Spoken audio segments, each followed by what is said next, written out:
도대체 왜 저를 선택하신 겁니까? 그건, 그건 내가 알 필요 없어. 전 더 이상 이렇게는 못 살겠습니다. 밤마다 당신이 숨기는 그 방은 뭡니까? 제발, 그만. 매일 새벽 몰래 나가시는 이유가 뭐죠? 전 당신의 장기말이 아니에요.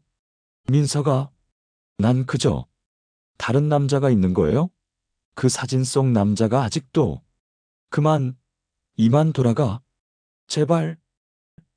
서울 종로구의 좁은 골목길은 한겨울의 칼바람이 휘몰아치고 있었다.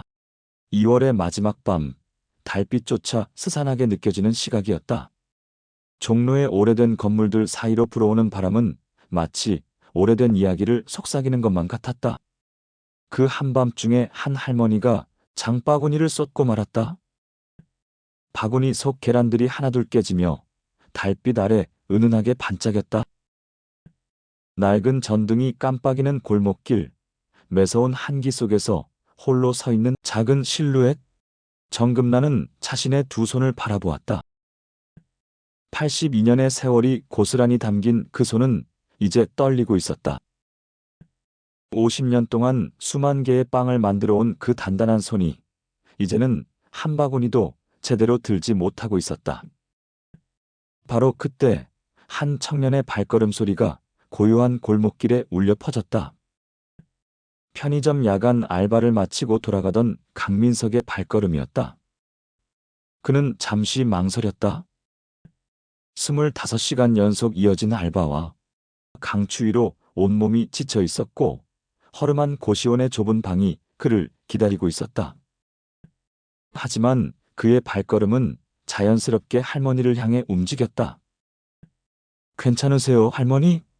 청년의 목소리에 정금나는 고개를 들었다. 제 손을 잡으세요. 그 순간 시간이 멈춘 듯했다.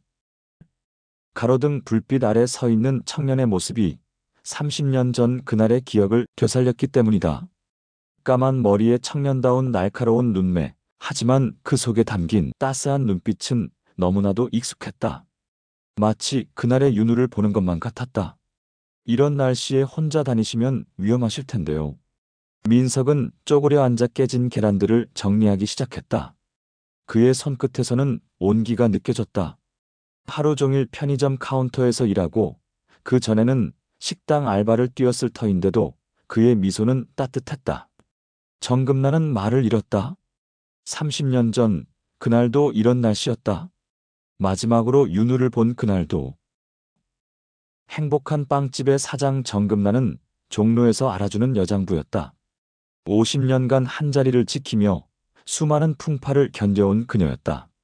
하지만 그날 밤 처음으로 그녀의 목소리가 떨렸다. 나와 결혼하면 어떻겠나? 칼바람이 멎은 듯 골목길에 정적이 감돌았다. 민석은 자신의 귀를 의심했다. 깨진 계란을 주워 담던 그의 손이 멈췄다. 82세의 노파가 27세 청년에게 건넨 청혼. 현실이라고 하기에는 너무나도 비현실적인 상황이었다. 하지만 정금난의 눈빛은 진지하기 그지없었다. 그것은 단순한 외로움이나 치매로 인한 혼란이 아닌 깊은 결심이 담긴 눈빛이었다. 다음 날부터 정금난은 매일같이 민석의 편의점을 찾아왔다. 그녀는 때론 갓 구운 빵을 들고 와 민석에게 건넸고 때론 그저 멀리서 바라보기만 했다. 그녀의 행동에는 이상한 절박함이 묻어났다. 마치 오랫동안 기다려온 누군가를 놓치지 않으려는 듯한 간절함이 가득 담겨 있었다. 동네는 금세 소문으로 들썩였다. 행복한 빵집 할머니가 젊은 남자를 꼬시려 한다는 소문, 치매에 걸린 것이 분명하다는 소문, 돈 많은 노인네가 젊은 남자를 유혹한다는 소문들이 꼬리를 물고 퍼져나갔다. 하지만 정금난의 제안은 분명했다. 1년만 내 곁에 있어주면 이 가게를 물려주겠네. 50년 전통의 베이커리. 종로에서 가장 유명한 빵집이었다. 3년째 계속되는 취업 실패로 자존감이 바닥을 치던 민석에게 그것은 거절하기 힘든 제안이었다. 고시원비도 밀려 있었고 동생의 학비도 필요했다. 민석은 밤마다 고민했다. 달빛이 스며드는 고시원의 좁은 창가에 기대어 서서 그는 자신의 처지를 돌아보았다. 서울의 차가운 밤 공기는 그의 깊어가는 고민만큼이나 차갑게 느껴졌다. 취업 원서만 수백 장, 면접에서 떨어진 횟수는 셀 수도 없었다. 아침부터 밤까지 이어지는 알바의 연속, 그 사이사이 틈틈이 준비하는 자기소개서들. 하지만 돌아오는 것은 언제나 차가운 거절뿐이었다. 나이는 벌써 27살, 더 이상 시간을 끌 수도 없는 나이였다. 정금란의 제안은 분명 이상했다. 하지만 그녀의 눈빛에는 뭔가가 있었다. 그것은 단순한 외로움이나 치매로 인한 혼란이 아닌 더 깊은 의미가 담긴 것 같았다. 특히 그녀가 자신을 바라볼 때면 마치 오래전부터 알고 있었던 사람을 대하는 것 같은 친근함이 느껴졌다. 결국 민석은 그 제안을 받아들였다. 2월의 마지막 날, 그들은 구청 민원실에서 혼인신고를 했다. 차가운 형광등 아래 82세의 할머니와 27세의 청년은 법적인 부부가 되었다. 주변의 시선은 따가웠다. 민원실 직원들의 의아한 눈초리, 복도를 지나는 사람들의 수군거림. 하지만 정금란은 당당했다. 어떻게 알고 유튜브 채널에서도 취재를 나왔다. 세상은 가난한 청년과 부자 할머니의 믿지 못할 결혼 이야기로 사기다 아니다, 로맨스다 불륜이다로 입방아에 오르내리는 중이다. 민석은 애초에 개의치 않기로 결심했다. 정금란은 오히려 민석을 걱정하는 듯했다. 힘들 거야. 사람들의 시선이 좋지 않을 테니. 그날부터 민석의 새로운 생활이 시작되었다. 행복한 빵집 2층의 작은 방이 그의 새로운 보금자리가 되었다. 오래된 나무 계단을 올라가면 나오는 그 방에는 묘한 기운이 감돌았다. 마치 오랫동안 누군가를 기다려왔다는 듯한 분위기였다. 매일 새벽 3시, 정금란은 민석을 깨워 제빵을 가르치기 시작했다. 50년간 한 번도 빼먹지 않은 그녀만의 일과였다. 민석은 그녀의 가르침 속에서 단순한 기술 전수 이상의 무언가를 느꼈다. 그녀의 손끝에서 빚어지는 반죽들은 마치 오래된 이야기를 품고 있는 것만 같았다. 반죽은 내 심장처럼 따뜻해야 해. 차가운 마음으로는 절대 좋은 빵이 나올 수 없지. 정금란의 말에는 항상 이중적인 의미가 담겨 있었다. 빵을 이야기하는 것 같으면서도 마치 다른 무언가를 말하고 있는 것 같았다. 특히 팥빵을 만들 때면 그녀의 눈빛이 유독 깊어졌다. 하지만 아무도 몰랐다. 이 평화로운 시간이 오래가지 않으리라는 것을. 마치 그날 밤 쏟아진 계란들처럼 그들의 일상도 곧 산산조각 날 것이라는 사실을. 그리고 그 뒤에 숨겨진 아무도 예상하지 못한 더 큰 진실이 그들을 기다리고 있다는 것을. 봄이 시작되는 3월의 새벽 공기는 여전히 차가웠다. 행복한 빵집 안에서는 이미 불빛이 새어나왔다. 어둠이 채 거치지 않은 거리에서 이 빛은 마치 작은 등대처럼 골목을 밝히고 있었다. 새벽 3시, 도시가 깊은 잠에 빠져 있을 때 이곳에서는 하루가 시작되고 있었다. 이렇게 반죽을 만지는 거야. 너무 세게 하면 빵이 질겨지고 너무 약하면 모양이 잡히지 않지. 정금란의 목소리는 부드러웠다. 50년간 이어온 그녀만의 의식이 시작되는 순간이었다. 민석은 할머니의 손끝을 유심히 바라보았다. 주름진 손가락 사이로 반죽이 부드럽게 움직이는 모습은 마치 춤을 추는 것 같았다. 작업대 위에는 오래된 저울이 놓여 있었다. 디지털이 아닌 아날로그 저울. 정금란은 이 저울 없이는 절대 빵을 만들지 않았다. 민석이 디지털 저울을 사와도 고개를 저을 뿐이었다. 이 저울에는 이야기가 있단다. 모든 재료가 자신만의 이야기를 가지고 있지. 밀가루의 촉촉함, 이스트의 생동감, 설탕의 달콤함. 그 이야기들을 귀 기울여 들어야만 진정한 빵이 탄생하는 거야. 그녀의 말에는 항상 수수께끼 같은 의미가 숨어 있었다. 특히 팥빵을 만들 때면 그녀의 표정이 더욱 깊어졌다. 마치 오래된 기억 속으로 빠져드는 것처럼. 작업실 한켠에는 오래된 사진 한 장이 걸려 있었다. 빛바랜 흑백 사진 속에는 젊은 시절의 정금난과 한 청년이 환하게 웃고 있었다. 민석은 종종 그 사진을 바라보았다. 사진 속 청년의 미소가 왠지 모르게 낯설지 않았다. 시간이 흐를수록 민석은 제방에 푹 빠져들었다. 처음에는 단순한 계약의 일부라고 생각했던 것이 어느새 그의 삶의 일부가 되어가고 있었다. 발효의 기다림, 반죽의 온도, 굽는 시간의 미세한 차이까지 모든 순간이 새로운 발견이었다. 동네 사람들의 시선도 조금씩 변하기 시작했다. 처음에는 수군거림과 의심의 눈초리뿐이었지만 진심을 다해 빵을 만드는 젊은이의 모습에 하나둘 마음을 열기 시작했다. 요즘 빵집 빵이 더 맛있어진 것 같아요. 새로운 젊은이가 참 성실해 보여. 하지만 평화로운 시간도 잠시뿐이었다. 봄비가 내리던 어느 날 검은 세단 한 대가 빵집 앞에 멈춰 섰다. 차에서 내린 중년 남자의 눈빛은 날카로웠다. 최병국이었다. 퍼스트 베이커리 회장이라고. 자신을 소개한 그는 겉으로는 친근한 미소를 지었지만 그 속에는 차가운 계산이 서려 있었다. 오랜만입니다, 금난 씨. 여전히 그 고집을 부리시나 보네요. 최병국의 등장에 정금난의 표정이 굳어졌다. 그녀는 말없이 반죽을 치고 있었지만 그녀의 손끝이 미세하게 떨리는 것을 민석은 놓치지 않았다. 무언가 깊은 사연이 있음이 분명했다. 아직도 그 레시피를 고집하시는군요. 시대가 변했는데 이제는 포기하시죠. 당신의 나이도 있으시고. 최병국의 말에는 숨겨진 위협이 담겨 있었다.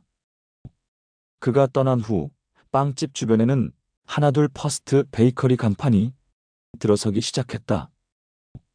처음에는 1개, 그 다음 주에는 2개, 한 달이 지나자 5개의 매장이 행복한 빵집을 둘러싸고 있었다. 미안하구나. 내가 이런 일에 휘말리게 해서.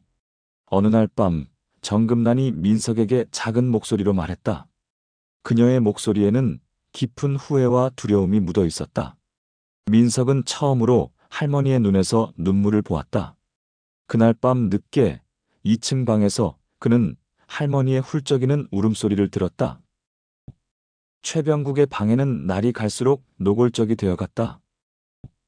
퍼스트 베이커리의 직원들은 행복한 빵집 앞에서 호객 행위를 했고 터무니없이 낮은 가격으로 손님들을 빼앗아갔다.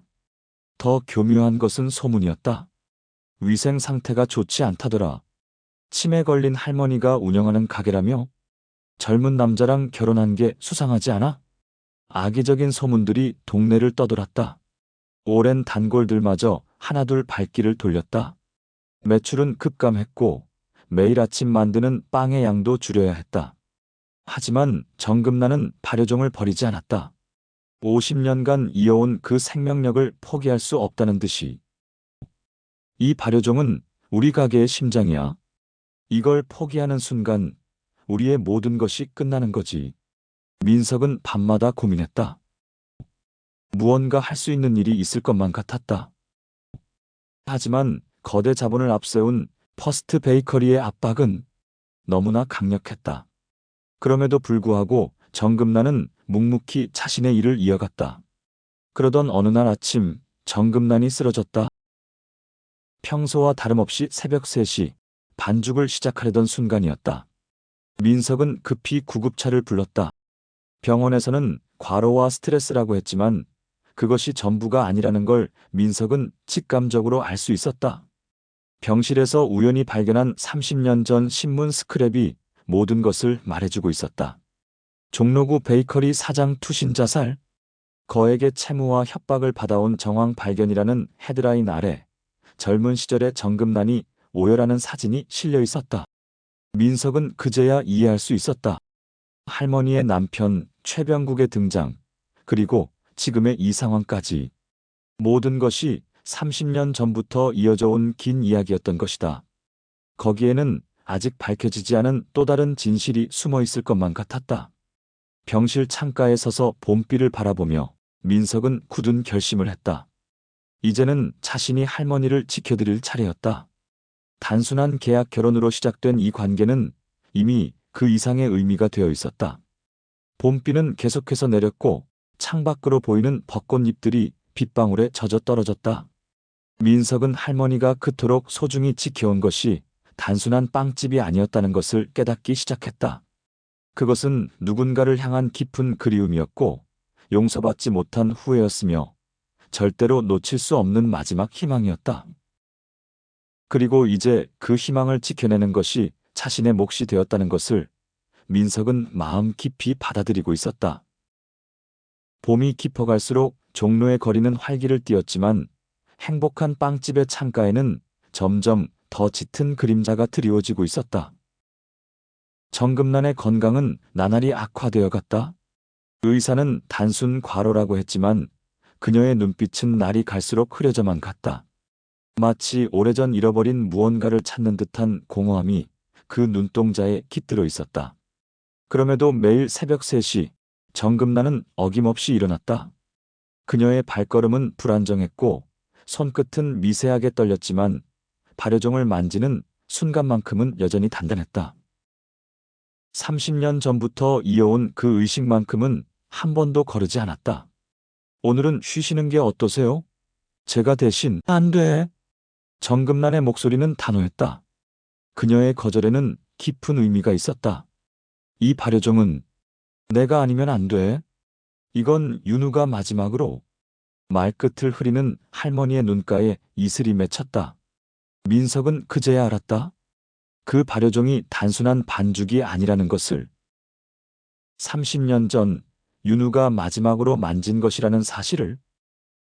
할머니에게 그것은 아들과의 마지막 연결고리였다. 그 즈음 최병국의 방에는 극에 달했다. 퍼스트 베이커리의 매장들은 터무니없이 낮은 가격으로 손님들을 빼앗아갔고 검은 양복을 입은 남자들이 수시로 드나들며 할머니를 압박했다. 냉장고가 고장나고 오븐이 갑자기 멈추는 일이 잦아졌다. 우연이라고 하기에는 너무나 계획적인 사고들이었다. 이제 포기하시죠, 금란 씨. 당신도 이제 나이가 있으시잖아요. 무리하다가 큰일 나면 어쩌려고. 최병국의 말에는 위협이 담겨 있었다. 하지만 정금란은 늘 같은 대답을 했다. 이 가게는 내 전부야. 죽어도 못 내놓아. 변화의 조짐은 뜻밖의 곳에서 왔다. 어느 날 아침 동네 노인회장 김만석이 찾아왔다. 80이 넘은 그의 손은 떨리고 있었다. 봉투 하나를 내밀며 그는 오랫동안 참아온 이야기를 꺼냈다. 이거 30년 전 최병국이 당신 남편한테 보낸 협박장이네. 그땐 다들 겁이 나서 입 다물고 있었지. 이제는 말해야 할 때가 된 것 같아. 낡은 봉투 안에는 충격적인 내용이 담겨 있었다. 30년 전 최병국은 고리대금으로 정금란의 남편을 올가매고 있었다. 법정 이자율을 훨씬 웃도는 이자를 요구했고 거부할 때마다 더 큰 압박이 이어졌다. 결국 그는 자살이라는 극단적인 선택을 했다. 하지만 그것이 전부가 아니었다. 같은 수법으로 종로 일대의 여러 상점들이 문을 닫았다는 증언들이 하나둘 나오기 시작했다. 30년 동안 침묵하고 있던 사람들의 입이 열린 것이다. 우리도 더는 참을 수 없습니다. 이제는 말해야 할 것 같아요. 저희가 증인이 되겠습니다. 오래된 종로의 상인들이 하나둘 모여들었다. 그들의 증언은 마치 오랫동안 막혀있던 둑이 무너지듯 쏟아져 나왔다. 최병국의 악행은 비단 빵집에만 국한된 것이 아니었다. 그는 종로 일대의 작은 가게들을 하나씩 삼켜왔고 그 과정에서 수많은 사람들의 삶이 무너졌다. 더 큰 충격은 그 다음이었다. 윤우의 실종 사건도 최병국과 무관하지 않다는 증언이 나온 것이다. 윤우는 아버지의 죽음에 의문을 품고 진상을 파헤치려 했다고 했다. 그리고 그 직후 의문의 사고를 당했다는 것. 민석은 모든 증거를 들고 검찰청으로 향했다. 30년이나 지난 일이라 쉽지 않았지만 최근까지 이어진 그의 불법 행위들이 더해지면서 수사는 급물살을 탔다. 특히 고리대금과 업무방해, 협박 등 최근에 범죄 혐의들이 추가되면서 상황은 급반전되었다. 최병국은 경찰에 체포되자 정금란에게 싹싹 빌었다. 금란 씨, 한 번만 봐주세요. 죄송합니다. 선처해 주십시오. 정금란 앞에서 무릎을 꿇었다. 하지만 정금란은 그를 바라보지도 않았다. 대신 하늘을 보며 작게 중얼거렸다. 윤우야, 이제 편히 쉬렴. 그날 밤 정금란은 처음으로 민석에게 윤우 이야기를 털어놓았다. 달빛이 스며드는 창가에 앉아 그녀는 30년간 가슴에 묻어둔 이야기를 꺼내기 시작했다. 윤우가 어떤 아이였는지, 제빵에 대한 그의 열정이 얼마나 뜨거웠는지, 그리고 왜 그 꿈을 이루지 못하고 떠나야 했는지. 내가 반죽을 치는 모습이 꼭 윤우 같았어. 미안해. 정금란의 눈에서는 끝없이 눈물이 흘러내렸다. 30년간의 그리움과 후회, 그리고 용서받지 못한 죄책감이 모두 담긴 눈물이었다. 민석은 말없이 할머니의 손을 잡았다. 창밖으로 보이는 달빛이 유난히 맑았던 그날 밤, 민석은 처음으로 이 빵집이 가진 진정한 의미를 깨달았다. 이곳은 단순한 가게가 아닌 한 어머니의 사랑과 그리움, 그리고 용서받지 못한 과거가 모두 담긴 특별한 공간이었던 것이다. 그리고 이제 그 공간을 지켜내는 것이 자신의 몫이 되었다. 더 이상 계약의 의무감이 아닌 진정한 가족으로서의 책임감으로. 푸른 하늘이 끝없이 펼쳐진 5월의 어느 날이었다. 최병국이 구속된 후 정금란의 건강은 오히려 더 빠르게 나빠져 갔다. 마치 30년간 이어온 긴장이 풀리면서 그녀의 모든 힘이 빠져나가는 것만 같았다. 병원에서는 더 이상의 치료가 어렵다고 했다. 하지만 그녀는 여전히 매일 새벽 빵집으로 향했다. 할머니, 오늘은 무리하지 마세요. 제가 하겠습니다. 아니, 내가 해야 해. 정금란의 목소리는 점점 약해졌지만 반죽을 만지는 손끝만은 여전히 단단했다. 특히 팥빵을 만들 때면 그녀의 눈빛이 젊은 시절로 돌아간 듯했다. 윤우가 가장 좋아하는 빵이었거든. 그날도 평소와 같이 시작된 아침이었다. 정금란은 여느 때처럼 발효종을 살피고 있었다. 민석은 그녀의 뒷모습을 바라보며 뭔가 불안한 예감을 느꼈다. 할머니의 어깨가 유난히 작아 보였고 숨소리도 평소보다 거칠었다. 윤우야? 한마디 말을 남기고 정금란은 그 자리에 쓰러졌다. 구급차가 도착했을 때도 그녀는 계속해서 아들의 이름을 불렀다. 병원으로 향하는 길에서도 그녀의 입술은 계속해서 움직였다. 윤우야? 미안해. 엄마가 너무 늦었구나. 의사는 이미 때가 늦었다고 했다. 오랫동안 쌓인 피로와 스트레스, 그리고 무엇보다 가슴 속에 묻어둔 깊은 상처가 그녀의 몸을 좀먹어온 것이다. 하얀 병실에 누운 정금란은 처음으로 민석에게 부탁을 했다. 내 방 서랍에 편지가 있을 거야. 그걸 읽어주렴. 민석은 빵집으로 달려갔다. 30년간 한 번도 열어보지 않았던 서랍 속에는 오래된 편지 한 통이 있었다. 내가 떠난 후에 읽어주세요라는 글씨가 떨리는 손글씨로 적혀 있었다. 편지 속에는 그동안 말하지 못했던 모든 진실이 담겨 있었다. 사랑하는 민석아, 내가 이 편지를 읽을 때쯤이면 나는 이미 세상을 떠났을지도 모르겠구나. 이제야 모든 걸 털어놓으려 해. 그날 밤 내가 나를 처음 도와주었을 때 나는 우리 윤우를 본 것 같았어. 그 따뜻한 미소가, 그 친절한 마음이 꼭 우리 아들 같았단다. 30년 전 윤우는 제빵사가 되고 싶다고 했어. 하지만 그의 아버지는 반대했고 나 역시 아들의 꿈을 이해해주지 못했지. 결국 윤우는 가출했고 그 후 얼마 지나지 않아 사고로 떠나버렸어. 그 후 나는 매일 후회했단다. 아들의 꿈을 이해하지 못한 것, 그의 마지막을 함께하지 못한 것. 그래서 제빵을 배웠어. 아들이 그토록 사랑했던 이 일을 하면서 조금이나마 그의 마음을 이해하고 싶었어. 편지는 계속되었다. 떨리는 손으로 페이지를 넘기며 민석은 그동안 할머니가 혼자 안고 살아온 무게를 조금이나마 이해할 수 있었다. 그리고 내가 나타났지. 처음 본 순간부터 난 알았단다. 내가 우리 윤우의 꿈을 이어줄 사람이라는 걸. 이기적인 선택이었을지도 모르지만 난 내가 필요했어. 우리 윤우의 마지막 소원을 이뤄줄 수 있는 사람이. 미안하구나.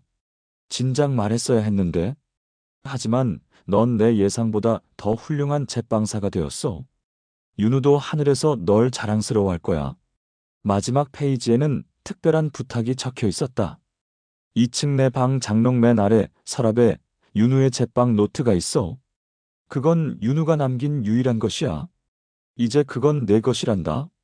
부디 이 빵집이 계속해서 사람들에게 따뜻한 위로가 되어주길 바란다. 민석은 편지를 들고 병실로 달려갔다. 하지만 병실에 도착했을 때 정금란은 이미 평화로운 얼굴로 영원한 잠에 빠져 있었다. 창밖으로 떨어지는 봄비 소리가 유독 크게 들리던 그 순간 민석은 처음으로 정금란을 어머니라고 불렀다. 어머니, 이제 편히 쉬세요. 장례식은 조용히 치러졌다. 하지만 장례식장은 그 어느 때보다 따뜻했다. 종로의 상인들과 오랜 단골들이 모두 찾아와 마지막 인사를 건넸다. 그들은 하나같이 말했다. 할머니가 마지막에 행복해 보이셨다더라. 그래, 아들을 다시 만난 것처럼 편안해 보이셨지. 장례를 마치고 돌아온 빵집에서 민석은 윤우의 제빵 노트를 펼쳐보았다. 그 안에는 20살의 청년이 꿈꾸던 열정이 고스란히 담겨 있었다. 특히 팥빵 레시피 옆에는 이런 메모가 적혀 있었다. 언젠가 내 가게를 열면 매일 아침 어머니께 갓 구운 팥빵을 선물해드리고 싶다. 민석은 그제야 이해할 수 있었다. 왜 할머니가 그토록 팥빵에 집착하셨는지, 왜 자신을 선택하셨는지. 그것은 단순한 계약이 아닌 한 어머니의 마지막 사랑이었던 것이다. 빵집 한켠에 걸린 사진 앞에서 민석은 오랫동안 생각에 잠겼다. 사진 속의 젊은 정금란과 윤우가 환하게 웃고 있었다. 그들의 미소는 마치 앞으로 민석이 가야 할 길을 보여주는 것 같았다. 이제는 제가 어머니의 꿈을 이어가겠습니다. 민석의 조용한 다짐과 함께 봄비는 계속해서 내렸다. 마치 오랫동안 참아왔던 눈물을 대신하듯 세상을 촉촉이 적시고 있었다. 장례를 치른 지 일주일이 지났을 무렵 민석은 빵집의 간판을 바꾸었다.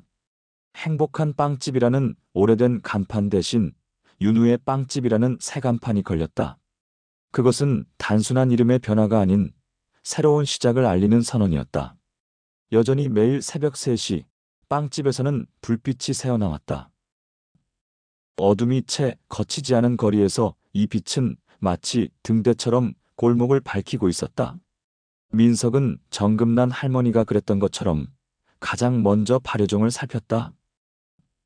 50년의 세월이 담긴 이 생명력은 이제 그의 손끝에서 새로운 역사를 써내려가고 있었다. 어머니, 오늘도 잘 부탁드립니다. 매일 아침 첫 번째로 굽는 팥빵은 할머니와 윤우의 사진 앞에 올려두었다. 그것은 이제 하나의 의식이 되었다. 윤우가 그토록 바랐던 어머니께 드리는 첫 번째 팥빵이라는 소원을 비록 늦었지만 이제는 매일 이루어지고 있었다. 시간이 흐를수록 윤우의 빵집은 단순한 베이커리 이상의 의미를 가지게 되었다. 정성스레 구워낸 빵을 맛본 손님들은 하나같이 눈시울을 적셨다. 이상하게 어머니가 생각나요. 마치 오래전 잃어버린 가족의 품이 느껴지는 것 같아요. 어느 날 한 청년이 가게를 찾아왔다. 허름한 차림의 그는 며칠 전 빵을 훔치다 걸린 젊은이였다. 민석은 그를 바라보며 문득 자신의 과거가 떠올랐다. 나도 당신처럼 길을 잃었던 적이 있어요. 하지만 한 분의 사랑으로 여기까지 왔습니다. 이제는 제가 그 사랑을 나눌 차례예요.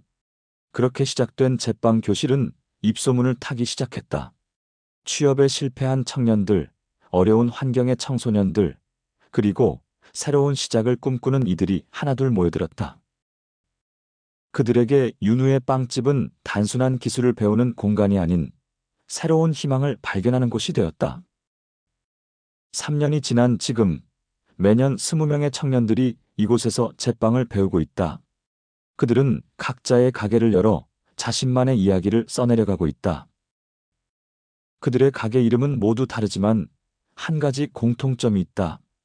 입구에 걸린 작은 액자. 당신의 꿈을 응원합니다. 윤우의 빵집 가족들. 특히 자부심을 느끼는 것은 희망장학제도다. 매년 발생하는 수익금의 절반을 어려운 환경의 청년들을 위해 사용하고 있다. 정금란과 윤우의 이름으로 만든 이 장학금은 이제 수백 명의 청년들에게 새로운 기회를 제공하고 있다. 최근에는 뜻밖의 방문객이 찾아왔다. 바로 최병국의 아들이었다. 아버지의 잘못에 대해 사과드리고 싶습니다. 그리고 혹시 저도 이곳에서 제빵을 배울 수 있을까요? 민석은 잠시 망설였지만 할머니라면 어떻게 하셨을지 생각했다. 결국 그도 우리의 제자가 되었고 지금은 가장 열정적인 학생 중 한 명이다. 용서와 화해의 의미를 배우는 순간이었다. 오늘은 정금란 할머니의 생신이다. 민석은 특별한 팥빵을 만들었다. 윤우의 레시피에 자신만의 해석을 더한 새로운 버전이다. 이 빵을 맛본 손님들은 하나같이 눈물을 흘리며 말한다. 이상하게 마음이 따뜻해져요. 마치 오래전 잊고 있던 가족의 품이 생각나는 것 같아요. 그럴 때마다 민석은 미소를 짓는다. 이제 윤우의 빵집은 전국적으로 유명해졌다. 하지만 민석은 프랜차이즈 제안을 모두 거절했다. 대신 각 지역의 청년들을 위한 제빵 학교를 열었다. 그곳에서 새로운 꿈을 키워가는 청년들의 모습은 마치 30년 전 윤우 본인의 모습을 보는 것만 같아 볼수록 대견했다. 어머니, 형님, 지켜봐 주세요. 가게 한켠에는 3장의 사진이 나란히 걸려 있다. 젊은 시절의 할머니, 환한 미소를 짓고 있는 윤우, 그리고 민석의 사진. 매일 아침 첫 번째 팥빵을 굽기 전 민석은 그 사진들 앞에서 인사를 드린다. 종로의 좁은 골목길, 윤우의 빵집에서는 여전히 매일 새벽 3시에 불이 켜진다. 그 불빛은 이제 단순한 빵집의 불빛이 아니다. 그것은 한 어머니의 사랑과 한 청년의 꿈, 그리고 그것을 이어받은 새로운 희망이 모여 만들어낸 작은 기적의 빛이다. 이제는 제가 그 사랑을 전하겠습니다. 민석의 조용한 다짐과 함께 발효종은 오늘도 부풀어 오른다. 50년의 세월이 담긴 이 생명력은 이제 새로운 희망으로 자라나고 있다. 오늘 이야기가 유익하셨다면 구독과 좋아요, 알림 설정 부탁드립니다. 이 채널은 여러분의 지혜롭고 행복한 노후를 위해 언제나 함께하겠습니다. 다음 영상에서 또 만나요.